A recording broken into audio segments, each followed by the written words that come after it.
Hey church, we are on Luke chapter 20, and we obviously Good Friday is tomorrow, so stay tuned for that.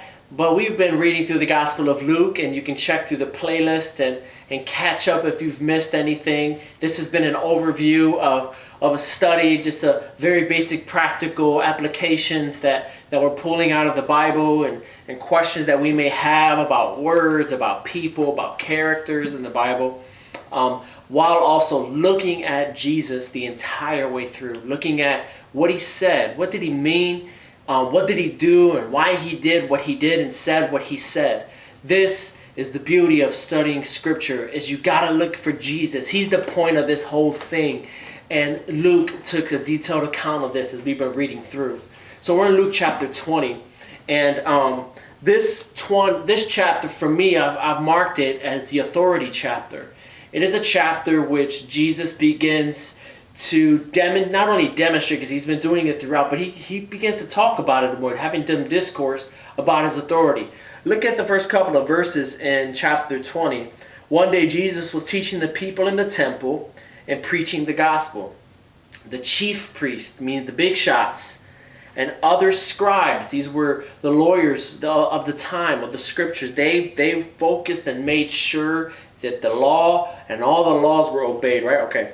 So they have the priests, the scribes, and the elders that came up and said to him, tell us about what authority. Now they want to know about authority, because they recognized he had authority. They're just trying to figure out who's empowered him. Tell us about what authority you do these things. Or what is it that gave you this authority? Now what is it? Who is it that gave you this authority? And he answered them, I will also ask a question. In other words, I'm going to answer that with a question. Now tell me, was the baptism of John from heaven or from man? He's referring to John the Baptist in the very beginning, when John the Baptist was baptizing people with a baptism of repentance. And they discussed it when he asked them that question. Was John the Baptist's baptism a heavenly baptism, or was it from man? Was it something that he just decided to do, an idea he came up with? So they started discoursing and had interactions with one another about this very thought, about this question. And Jesus is standing there, and this is what their reasoning was. They said, now if we say it was from heaven, what John the Baptist was doing was from heaven, he's gonna say, why did you not believe him? But if we say it's from man, all the people here will stone us to death, because they are convinced that John was a prophet. So they answered that they didn't know where it came from. And Jesus said, neither will I tell you by what authority I do these things. Come on. Jesus, he just took these educated religious people to school simply by pointing out a common event that was occurring, and just wanted to expose their heart. Now, was Jesus avoiding the fact that he's given all authority on heaven and on earth, right? And he has the power, and he has the power to cast out demons and to resurrect the dead. And his life has preached that for the last 3.5 years, seeing how he's healed people and restored people and delivered people and operated and spoke and taught with a different level of authority. When he first read, the Spirit of the Lord is upon me, when he operated in this authority, he didn't need to kind of express himself. He didn't need to say, well, my dad told me. He didn't need to do that, because he knew who he was. He had authority given to him by his Father. He walked in authority. He was the Son of God. This is the beauty of this whole entire thing. Jesus doesn't have to impress us with who he is. He is who he is. He wants us to believe in him. He wants us to follow him. He wants us to trust that at his name every knee will bow and every tongue confess. Jesus has all authority in heaven, above the heaven, under the earth. He has all authority. But do you believe it? Do you believe it? That's the question, right? That's the question you and I have every day. Do we actually believe Jesus is who he says he is? And if he is who he says he is, every authority that has been granted to him that he says is now ours, yours, and mine, I can operate in, I can live in, I can trust in. Come on. Do you believe? That's the question. What do you believe about Jesus' authority? We've been reading through the Gospel of Luke. What have you learned about him? Do you believe he is who he says he is? Do you believe he's the Son of God? Or do you have more questions about this man? About this man that claimed to be the Son of God? Where are you in your faith? And it's okay to have questions. I want you to be honest. Because where you're honest is where change really starts to happen. Think about that. Jesus now, he says, I'm not going to answer you. No need to. There's no need to. That is the ultimate level of leaving a legacy, of leading at like level 5 leadership. I ain't got to say who I am. I am who I am. I don't got to tell you anything. Let my life speak. He goes on to give the parable of the wicked tenants. If you read this parable, it's the entire gospel. I mean, it's Genesis all the way up to Jesus. He's talking about the messengers and the prophets of old and how they were rejected. And man, he's an amazing teacher, Jesus. Amazing teacher, right? So that's a parable of that. But then he says something about his authority, right? Because he is on this authority kind of instructing them about his authority without saying, I have authority, but look at this story here.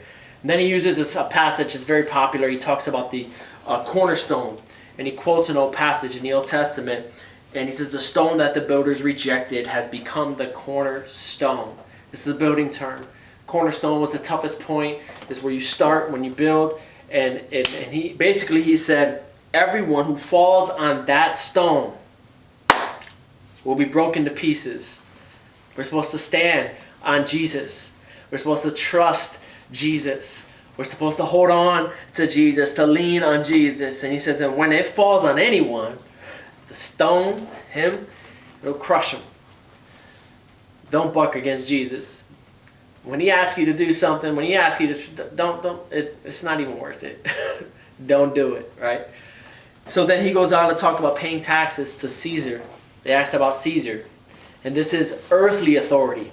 This is worldly authority. And Jesus, he's not about arguing and coming against this person in authority, presidents and governors. And we have to not do that. We have to be people that say, no, I'm just going to pray for them, or I'm not going to talk against them. You know, you can have conversations and have an opinion about someone, but yet you still should be able to pray for them, right? Don't let your opinions outweigh the command to pray for someone. But Jesus says, man, give to Caesar what is his and give to God what is his, right? And so just kind of reminding people that listen, I'm not involved in that. I'm not gonna tear down people. Jesus, my brother-in-law Ralph, we were talking, he never tore down people. He never looked at people and tore down people in authority. He never came really against people in authority. Now the Pharisees were considered authority, but that's a different type of authority. He was breaking that religious spirit. But Jesus, man, he operated in such authority, and he just said, listen, man, just give to Caesar what is his and give to God what is his.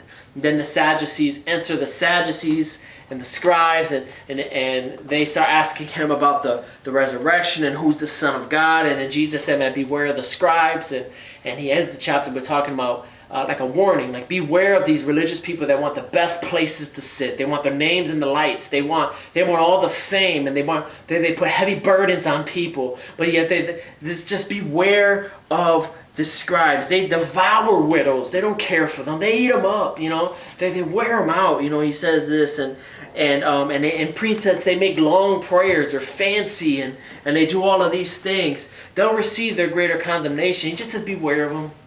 Beware. Watch out of those that seek those things. Me, as a pastor, I've been pastoring for oh, it's going on 12 years this year. It's pretty awesome.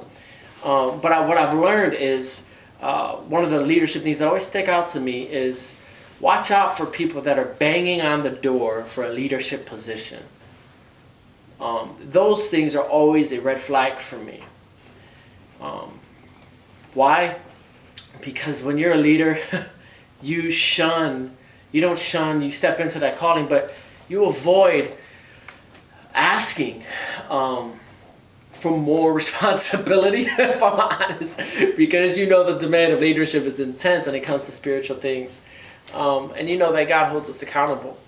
And you know, we have to be careful.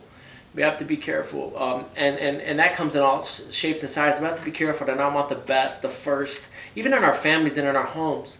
Like, yes, we should be respected, and yes, we should be loved, and yes, we should want, you know, that's my chair, or that's whatever. Yes, we should want those things, but not at the expense of causing heaviness on our family, not at the expense of serving our family. And so, look at your heart today. Look at what God is saying to you today, and ask Him, Lord, man, I see Jesus had massive amounts of authority, and I see His authority. He had every right to have the right place, the best seating, have the best of everything, and yet He shunned that. Yet He said, beware of that. That is not what I'm about. Jesus is about serving, never at the expense of putting burdens on people because of His position. He was not a positional leader. He was a servant leader. Jesus was an amazing leader, and He had all authority. He didn't have to wash feet. He didn't have to do any of these things. But He did because He had authority. Now I want you to know that you and I serve a God with a lot of authority, with all authority, and yet He loves us and our filth, and it cleanses us of all of our sin and guilt. And that is going to be the story that I share tomorrow night, because this is leading up to the cross. So Jesus is talking about authority, and He's going to ultimately show you and I what authority means. And authority means giving up your life for those you love. I'm praying for you. I love you. And I'll see you tomorrow. God bless.